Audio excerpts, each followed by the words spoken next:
Good evening guys, so welcome back to my channel again. So meron tayo ditong Lenovo na naliguan ng alcohol na laptops. So sineparate ko yung mga parts. Fast forward na po tayo. So papakita ko sa inyo. So, ito na yun, binaliktad ko na lang guys. So ito, remove natin case. So dumaan siya, ayun oh.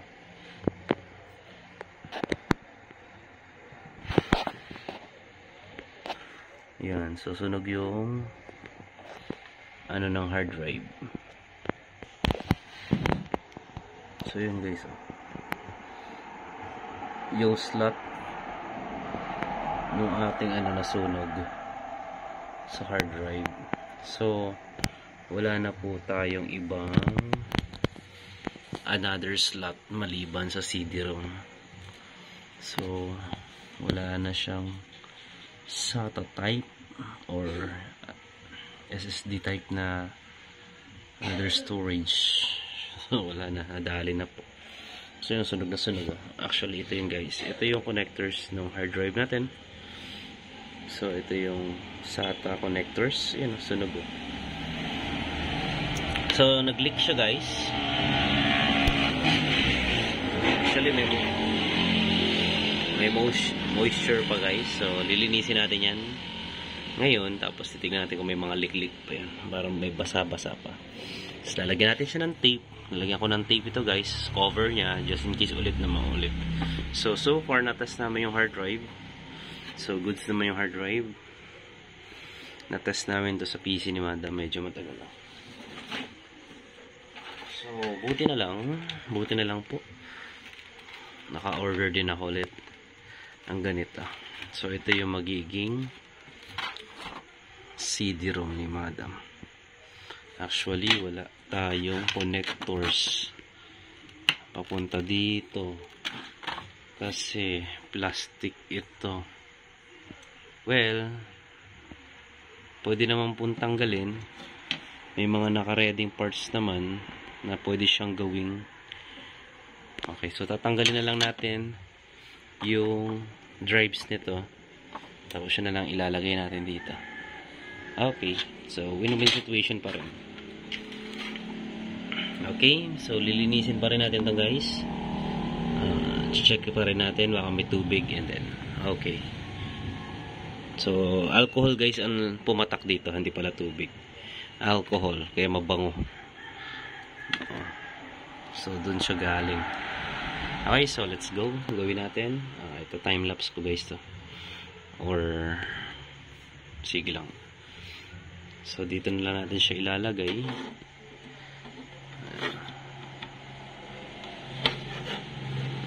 Yan.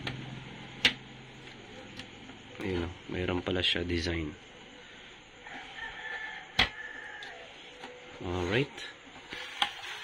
Tapos ito. Wait. So fast forward na lang tayo. May suklay tuloy. So fast forward, tinanggal ko siya guys. Ito na lang ilalagay natin dito para win-win situations na rin. Ayan. So yun na lang ilalagay natin adapter na yan para hindi na tayo magpapalit. So ito talaga yung mahalaga dyan, binabayaran yung adapters na yan. Okay? So let's go. Kabit natin. So nakabit na natin siya. Ayan na guys. So nilagay ko na rin yung cover. So ilagay na natin ito. Then tutornelyuhan natin. So record the sounds. Yan, kailangan natin siya pumasok. Kailangan mag-lock. Huwag walang mag-lock. Okay, so top yes tayo guys. So yun o. Bawasan pa natin. Right, try natin. Okay guys. So yun, hindi ko na ginamit yun. Puputulin ko pa tong boundary ito. Magtatapis pa ako dito para lang magkasya. Ito, diretso na. So didikitan na lang natin. O diba? O diba? Swak. Okay, so maglilinis pa tayo ng board. Lagyan na natin ng seal ito para hindi siya malaglag. Okay, so lilinisin natin yung board guys. Ipa-passport na natin yan. Alright. So okay. May damage yung, may sunog pa yun dun. Ay, tumaan din siya sa keyboard yun. Tapos ito yung keyboard connectors ni Madam. Bam. So, madalang sa linis. Yan, nadaan naman sa linis. Siya, no? Seal. Yung touchpad. Sana may sunog ang touchpad. Linisin natin yan, touchpad. Kaya hindi daw gumana ang touchpad. Okay, so far, naman, cleaning lang. Tapos lagyan natin ng seal, plastic, para hindi mo dali ulit. Okay, fast forward tayo again. Hindi ko na pinakita ang procedure. Time lapse lang din naman natin. Ganun din. Okay, so na-seal na natin. Buti nga may seal dito. May plastic talaga siya dito. So, hindi nakaligtas dito. Tapos, yung MOSFET na yan, ayan o, meron din siya. F1 na yan. Buti nalinisan ko. Meron din siya. Yung F1 na yan, MOSFET na yan, ay malapit na. Malapit siya magdikit. Okay.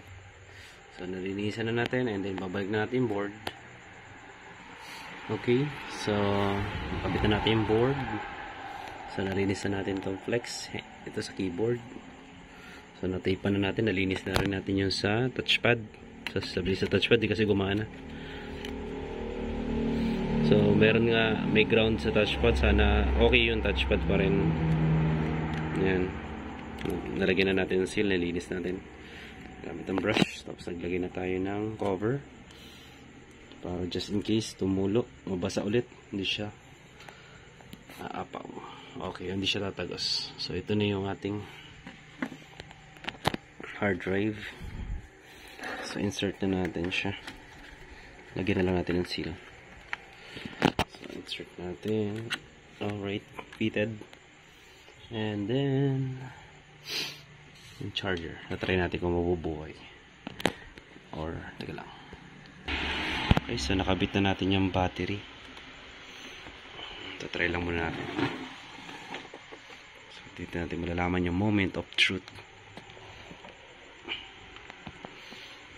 Yan. So, let's power. And then, they power. And then, visual.